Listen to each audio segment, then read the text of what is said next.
Axşamınız xeyir.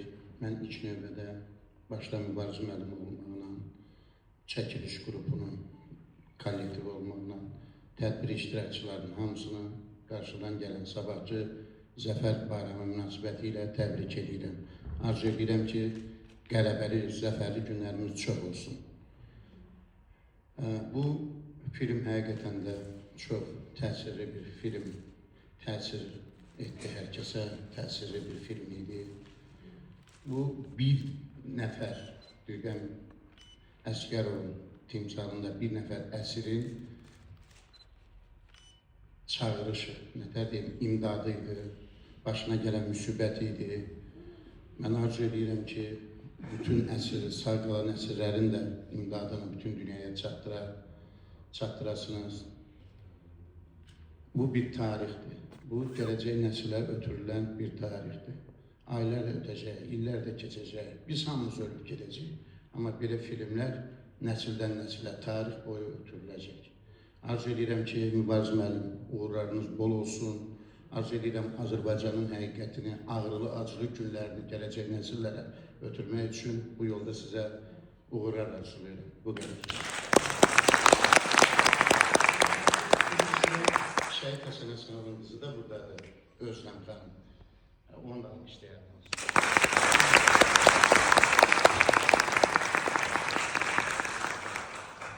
Ben əsirlikdən gələndən sonra istədim gedib.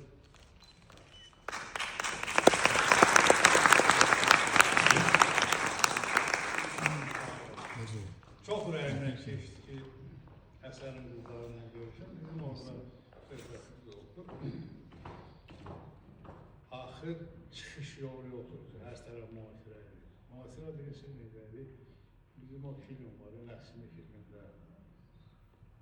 O dağlara baxdı, hər tərəf baxıb deyildir. Mən ona kim bilmirdim. Dedim, Həsən, neçə uşağım var? Dedi ki, 2 qızım. Mən dedim, çox səhv edərdim. Dedim, niyə deyim səni gətirdim. Dedi ki, qızım var. Ama dedi, böyük kızım çok dedi, böyük kızım çok ağırlıdır, çok savadlı kızdır. Onu çok istedim. Sonra gələndən sonra istedim, gedim görüşüm. Düzü istəmədim. Sonradan fikirləşdim, yox, qoy məni görməsinlər. Qoy məni tanımasınlar da. Ki, mən onun səbəbkarı mənəm. Mən olmasam, Həsən təkər belə getmədi, Cəbrailə gedər.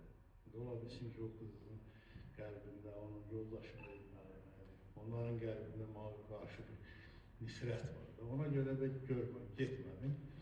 Amma bugün mən səhv elədim. Yəni, çox şükür, sonra maraqlandım, qızlar institutda oxuyur, instituta girirlər. Ürəyim açıldı və bugün də həmən qızımıza Həsənin adını qoyarıq. Savad oxumalı, Həsənin başını öyrənməli, Həsən elə belə oldu. İndi arada müəyyən problemlər oldu, söhbətlər oldu.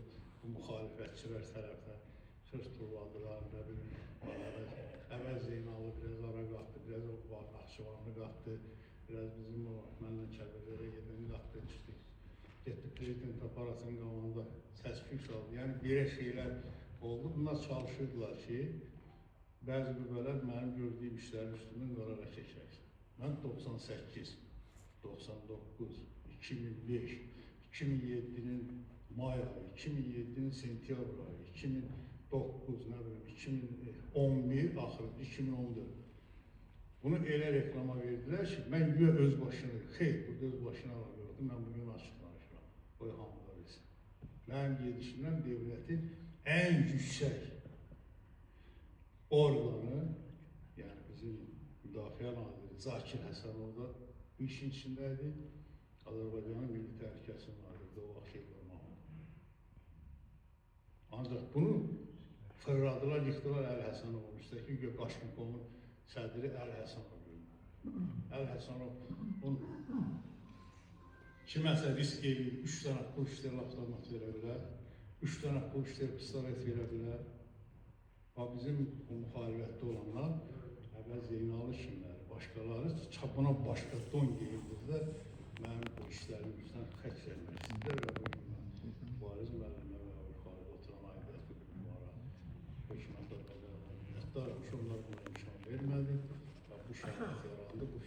bağlandı və bizim bundan sonra da bir, yəni fakt. Biz, mənim gördüyüm işlər fakt. Ham tarix, hələ burada çəkilən videolar var. Yəni, mübarilərin hissə-hissədir. Məndə kasetlər evdə stolunuzda bilirəm. Liboy bir jurnalistə, Liboy bir jurnalistə başdan ayağa qulaq verən baxsın ki, bu ermənilər nə iş görür, fit, hissə. Hamısı o məlumatlarla öz başına təbələrə getməli. Mən Azərbaycanın 770 iş yaranan ordusunun kəşfiyyat qrup komandırıdır. Məni ordudan Nəcməddin Sadıqovlar ordudan araladılar. Mən arzu elədim, çıxdım